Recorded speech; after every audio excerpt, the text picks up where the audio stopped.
Hello, Two Sleeps fans. What a nerve-wracking hour that turned into for a little bit there. Losing Khawaja's second ball, but we got the job done. How great is that? We're finally on the board. Some people say too little too late. The series is gone in terms of retaining the trophy, but small steps. You got to take victories when you can. And I think this is the fourth time in the better part of a decade that India's lost a game at home. And we did that. We managed to get across the line, and you just take those wins. Yeah, we would have liked to have done it in the second test, kept the series alive, maybe try and win back the series. But at the moment, it's just like I said before, it's moving the needle, it's getting better, and I think this series showed that when one team can properly apply pressure, both teams are in it. I mean, we were applying pressure all through the second test, and we were right on the cusp before we fell apart.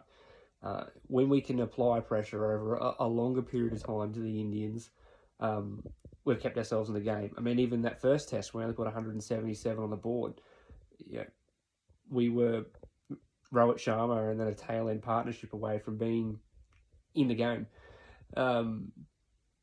So our bowlers are doing a phenomenal job. We just need the batting to get together, and I think overall we're making some pretty serious strides.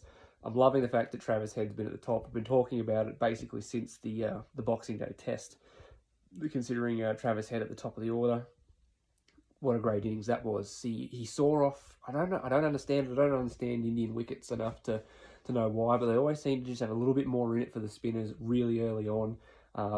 Both he and Lamashane did a great job of just seeing off that period, and then you could just see once that ball got changed, and then batting became a bit easier. And Travis Head did exactly what I've been proposing that he does. He just goes out there, applies pressure to the bowlers, and just throws a wrench in their plans. So they're not just bowling six balls at someone who's desperately trying to survive. They're bowling balls at people that if you stuff up a little bit, he'll hit you to the boundary. Broke the back of that chase.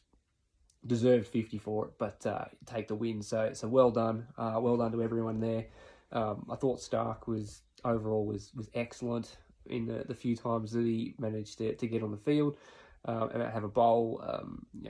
Cam Green obviously didn't do a lot with the ball. Nathan Lyon, for everything that he did wrong in the first test, he has been sublime in the second two. Arguably the best that I've ever seen Nathan Lyon bowl. So it's just a shame that he got it.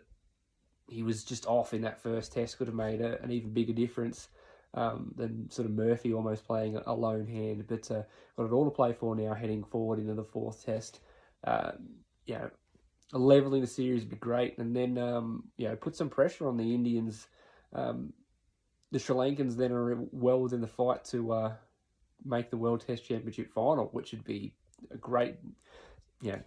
I'm not gonna shy away from it. I'd love to see India lose. So, getting either 2-1 with a draw or 2-2, and then we've all got to become Sri Lankan fans for their two tests against New Zealand, and then Sri Lanka managed to leapfrog into the World Test Championship final at Lords. So, which we've booked for. So that was great. So that win means that we make the World Test Championship final. So more than likely, what's going to happen is the fifth test of this series, if you'd like to call it that, will be at Lords, where you'd have to imagine that we're going to feel a lot more comfortable playing there than we will at Delhi or Ahmedabad or Indore or any of those places.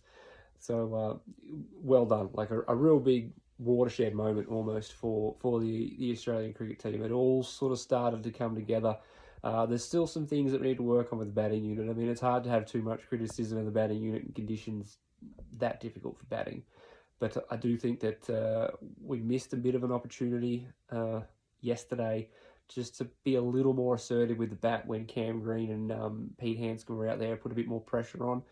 I'm not talking about Travis Head style pressure, but just trying to rotate the strike, looking to maybe push for some singles. I don't think it's ever a wise strategy to just drop anchor and put the wall up, because as we've seen that there'll be a ball with your name on it, and Jadeja and Ashwin have been phenomenal all series. But overall, it's unfortunate that they didn't come into this series with this sort of level of preparation. We waited 3 tests before we're starting to get it right, which is irritating, and I'll cover off in the podcast about all the preparation that's gone into it. But better late than never.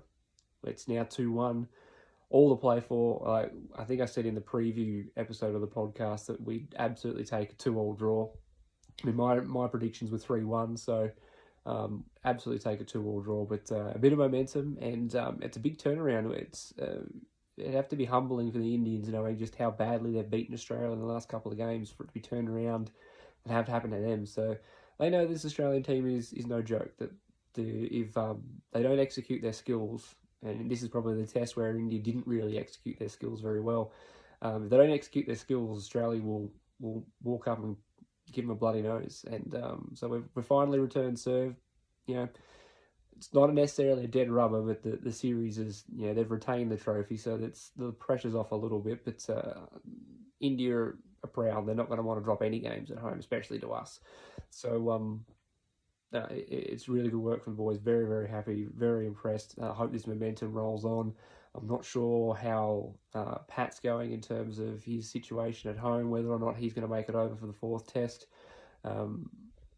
If he does come back, hopefully he will lead from Steve's example and sort of execute his plans in a similar sort of way. But now it's all to play for now. Come out of the drawn series, some serious momentum heading into that World Test Championship final, and then the Ashes. So, well done to everyone involved. From the lowest of lows that we had in the last test to this one now, it's a massive turnaround, and all of the coaching staff and all the players involved deserve a real big pat on the back for getting themselves up off the mat. Quite easily could have just turned into an absolute rout after the way that we lost the 2nd test, but they stuck to their guns. They showed true perseverance. They got back in. This is what you want the Australian team to do, to fight, to be in it the whole time. I don't think they showed that in the 2nd test, but they've picked themselves up and they've gotten back into it for this one. So well done, boys, and we'll see you guys again for the 4th test. Until then, bye for now.